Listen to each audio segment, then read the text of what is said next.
Belilah perusahaan yang memperkaya semua pemegang sahamnya dengan adil. Janganlah membeli perusahaan yang hanya memperkaya pemegang sahamnya yang merangkap sebagai komisaris dan direksi.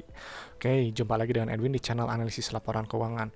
Untuk sesi kali ini mau bahas 2025 Q2 ya, PAM Mineral ya, kodenya NICL. Ini saham request gitu, ada kesempatan untuk bahas saham request yang di 2025 Q2. Nah, kita cek ya sekarang. Oke, jadi video ini disusun oleh saya, Edwin, dengan tujuan sharing analisis dari sudut pandang pribadi saya. Jadi isi materi ini sifatnya hanya edukasi dan informasi umum ya, bukan rekomendasi investasi dan tidak dimaksudkan sebagai ajakan beli, jual, atau hold saham yang dibahas ya, NICL. Jadi setiap keputusan investasi adalah tanggung jawab masing-masing teman-teman ya. Jadi teman-teman harus ya do your own research, silahkan analisis sendiri gitu ya kalau memang menarik. Dan jangan jadikan analisis saya ini sebagai analisis yang utama. Nah, saya perlu 3 kriteria utama gitu ya sebelum saya beli suatu saham di bursa efek gitu. Apa aja gitu ya? Yang pertama adalah perusahaan yang membagikan dividen ya.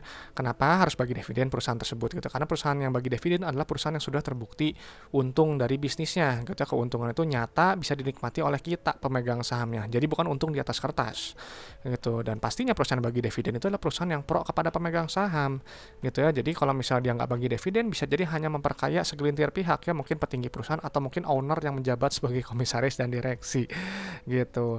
Nah, karena kenapa gitu ya harus cari yang pro kepada kita? Karena kita di saham itu investasi itu hanya dapat keuntungan dari 2 macam ya. Yang pertama dari dividen gitu ya, minimal setahun sekali gitu ya, rata-rata setahun sekali, dan 2 dari capital gain gitu. Nah, tapi kalau misalnya yang mereka pejabat perusahaan gitu ya, mereka sebenarnya udah nggak perlu pusing lagi untuk masalah dividen atau mungkin capital gain gitu, karena mungkin kebanyakan juga mereka nggak punya sahamnya gitu ya, dan mereka dapat keuntungan dari mana? Dari gaji besar gitu ya. Untuk top tier manajemen nih gajinya sudah pasti ratusan juta gitu. Nah, jadi ya kita harus cari gitu perusahaan yang menguntungkan kita gitu ya. Dan ada yang komen katanya, kalau misalnya harga tanpa dividen gimana Pak Edwin, apakah itu menguntungkan pemegang saham?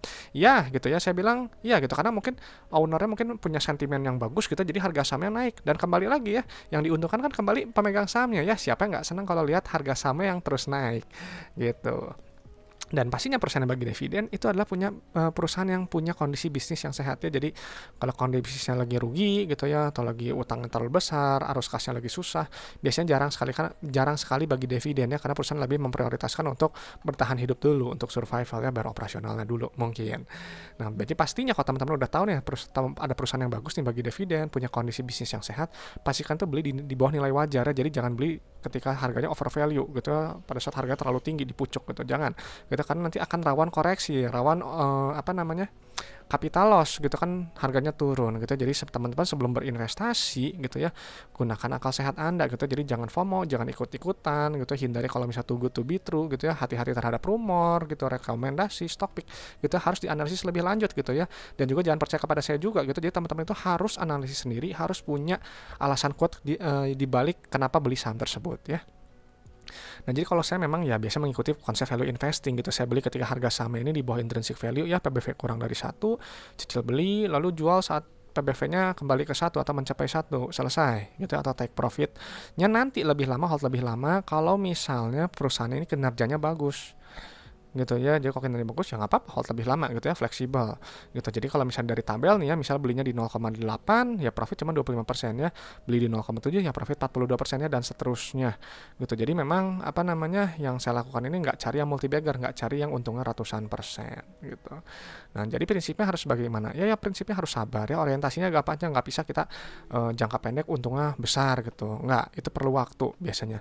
Dan pastinya harus fokusnya pada value ya. Misal kalau saya fokusnya pada PBV gitu ya, saya tentukan dulu book value-nya, saya update gitu ya. Setelah itu dianalisis kinerjanya berdasarkan laporan keuangannya, lalu nanti akan menentukan entry price-nya di PBV berapa ya. Jadi kalau teman-teman nggak pakai PBV nggak masalah gitu, teman-teman bisa pakai PCS, bisa pakai DDM, pakai DCF, atau pakai metode valuasi lainnya, nggak masalah gitu ya. Dan kenapa harus seperti ini ya prinsipnya? Karena harga saham itu nanti pada akhirnya akan mencerminkan kinerja fundamental perusahaan dalam jangka panjang ya, jangan lupa, dalam jangka panjang. Jadi kalau misalnya jangka pendek ya kadang nggak ada hubungan antara harga dengan kinerja gitu. Jadi perusahaan kadang yang buruk kadang harganya digoreng naik gitu ya, banyak gitu. Nggak perlu kaget gitu. Tapi nanti ketika memang perusahaan kalau memang buruk, nanti juga dia kan kembali lagi ya ke harga seharusnya gitu, mungkin gocap atau kurang lebih rendah gitu kan, sudah banyak faktanya gitu ya. Dan biasanya kalau udah sampai ke gocap gitu, per investor yang terjebak gitu ya, atau spekulan biasanya saya sebutnya, nanti bisa marah-marah di medsos gitu ya. Sebenarnya kasihan gitu ya. Cuman ya kita jangan sampai jadi apa namanya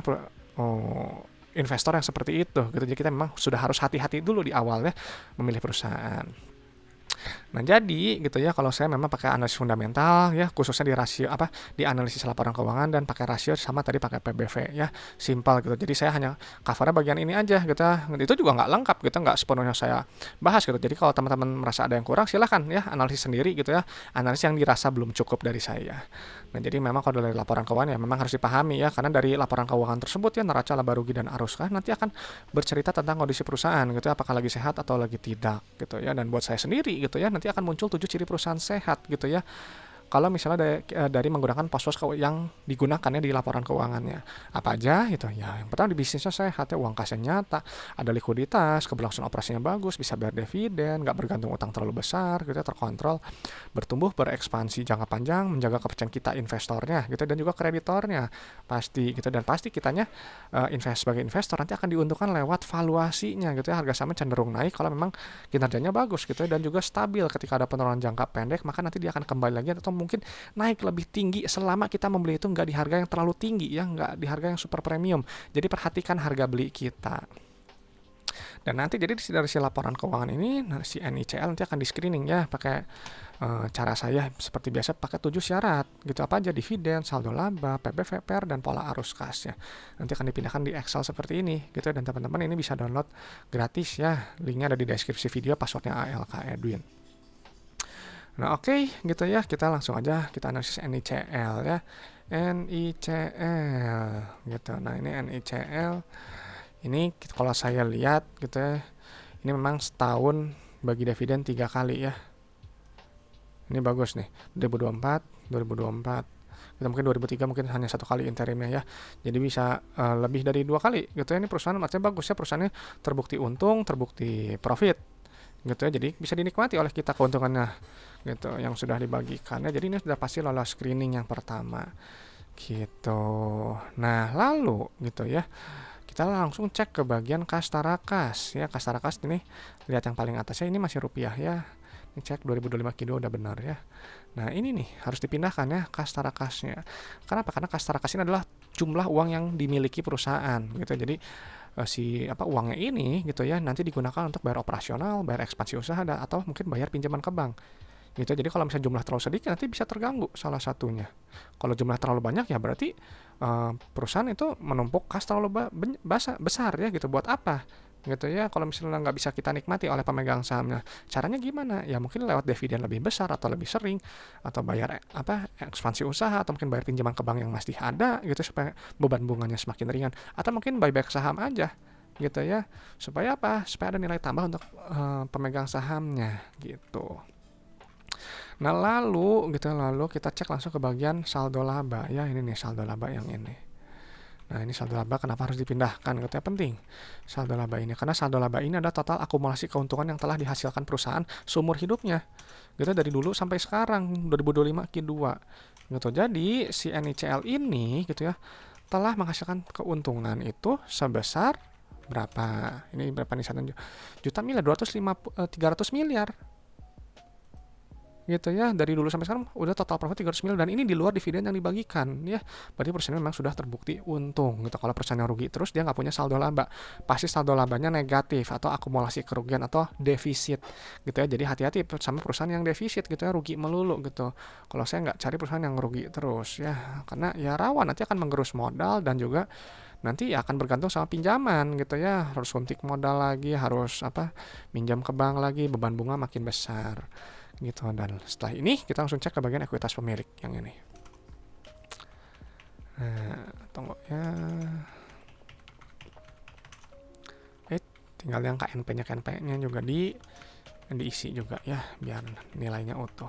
Nah keluar nih ya tuh, rasio saldo laba terhadap modal awal ini 0,46 ya, artinya kurang dari 1, bisa dibilang perusahaan belum balik modal, kutip gitu ya, kutip gitu kan. Ini kan jadi menghitung perusahaan ini dengan modal, misalnya modal 1 miliar ya, telah menghasilkan total profit itu 460 juta gitu ya kalau misalnya kita sederhanakan gitu. Ini perusahaan bagus gitu ya. Kan ingat rasio saldo laba ini di luar dividen yang dibagikan.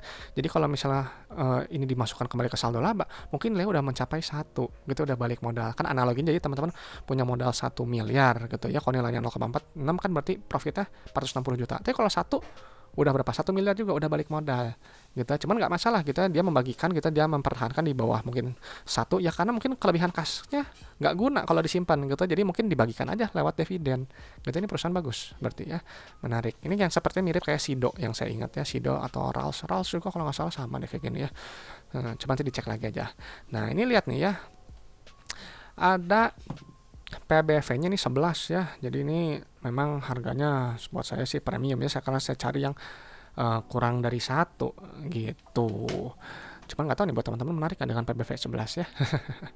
Nah kita langsung cek bagian ke laba rugi ya. Nah di laba rugi gitu ya, pilih langsung penjualan ya. Nah ini menarik nih ya, ini penjualannya naik sekali ya, naiknya hampir 100% lebih gitu ya. Ini perusahaan yang bagus itu perusahaan yang penjualnya cenderung naik gitu ya. Mudah-mudahan nanti di periode-periode sebelumnya juga ini naik juga gitu ya. Jadi apa namanya ya, dia barang dan jasa ini relevan gitu ya, disukai customer gitu ya, digunakan gitu ya. Jadi kalau misal turun terus ya mungkin barang dan jasanya udah nggak menarik lagi, jadi customer pindah ke perusahaan lain gitu. Nah jadi nanti si penjualan ini itu nanti kurangin oleh harga modal barang atau jasa ya, nanti keluar laba bruto yang ini. Nah laba bruto ini harus dipindahkan, harus dilihat. Kenapa? Karena untuk menghitung NT efisiensi perusahaan dan juga kemampuan perusahaan untuk menempatkan harga jual barang atau jasanya di atas harga modalnya gitu kan tuh. Ada namanya margin laba kotor GPM ini 49% ya. Jadi kan kalau teman-teman jual barangnya 100.000 berarti modalnya 51.000 gitu, masih ada margin tebal 49.000 gitu ya. Dan ingat, margin laba kotornya nanti kan harus dikurangi oleh beban umum, beban administrasi, beban usaha gitu ya, terus apa, beban pajak, beban bunga. Nah ini nanti keluarlah laba bersih yang ini gitu ya. Nah yang ini di zoom dulu bentar. Nah pentingnya ini tuh inti dari laporan laba rugi untuk melihat perusahaan ini untung atau enggak gitu. Jadi kadang memang kalau di berita gitu ya, atau misalnya apa namanya, investor biasanya lihat dulu laba ruginya gitu ya langsung. Ya cuma kita memang jangan telan mentah-mentah juga ya, karena harus lihat juga ini pertumbuhannya organik atau enggak gitu ya. Ada kadang yang kalau saya curiga itu kalau dia laba bersihnya lebih besar daripada laba brutonya. Berarti kalau kayak gitu ada kemungkinan dia untung dari bagian lain gitu, bukan inti bisnisnya gitu. Jadi harus waspada gitu ya. Yang ini polanya bagus gitu. Dan ini langsung keluar ya, PR-nya ini memang masih mahal ya buat saya, dia 15 gitu ya. Jadi 15 lebih kalau saya cari yang kurang dari 15 ya. Nah lalu jangan pernah berhenti ya di laba rugi, kita harus cek dulu ya penerimaan kasnya benar nggak, uang yang terima itu sesuai jumlah dengan pendapatannya ya. Nanti kita akan menghitung receipts to revenue ratio ya, nilai yang paling atas ini gitu ya. Jadi apa namanya kan, kalau di laba rugi itu dia kan akrual ya pencatatannya. Jadi dia diakui dulu pendapatannya gitu ya, tapi uangnya nanti gitu ya. Jadi ibarat tuh kayak customer DP dulu gitu, dicatat dulu gitu, tapi uangnya belum kita terima gitu ya. Nah hati-hati gitu ya, jangan sampai rasionya ini terlalu rendah gitu ya. Kalau terlalu rendah ya kan customer bayar nggak pernah full gitu ya, dan alhasil nanti manajemen perusahaan harus menagih piutang-piutang gitu ya. Dan itu kan nagih piutang mungkin kan kadang susah ya gitu. Jadi penting sekali gitu ya untuk melihat rasionya ini harus mendekati 100%, kalau bisa ya minimal 90-95% ya. Nah jadi untuk sini NICL ini dia mengaku pendapatan ini berapa nih, satunya rupiahnya juta, miliar, triliun ya, 1 triliun gitu ya, tapi uang yang terimanya 1,1 triliun ya. Ada uang lebihnya gitu ya. Uang lebihnya ya mungkin tadi ya dari piutang usaha yang sebelumnya belum tertagih. Nah uangnya ini ingat digunakan untuk apa? Untuk bayar operasional tuh, bayar supplier, bayar karyawan, bayar bla bla bla. Nanti keluar net CFO yang ini ya. Perusahaan yang bagus ini seperti ini ya, net CFO-nya positif. Artinya dari bisnisnya ini menghasilkan uang tunai gitu ya. Kan nggak mungkin kalau dia ininya negatif, berarti teman-teman ibarat punya bisnis, habisnya untuk bayar gaji, bayar operasional, nggak ada sisa uangnya gitu ya. Kalau misalnya kayak gitu ya berarti otomatis akan minjam ke bank gitu, atau suntik modal karena untuk mencukupi kas yang kurang tadi gitu. Dan lalu sisa uang ini digunakan untuk ekspansi usaha tuh, beli aset tetap, beli aset tak berwujud, bla bla bla.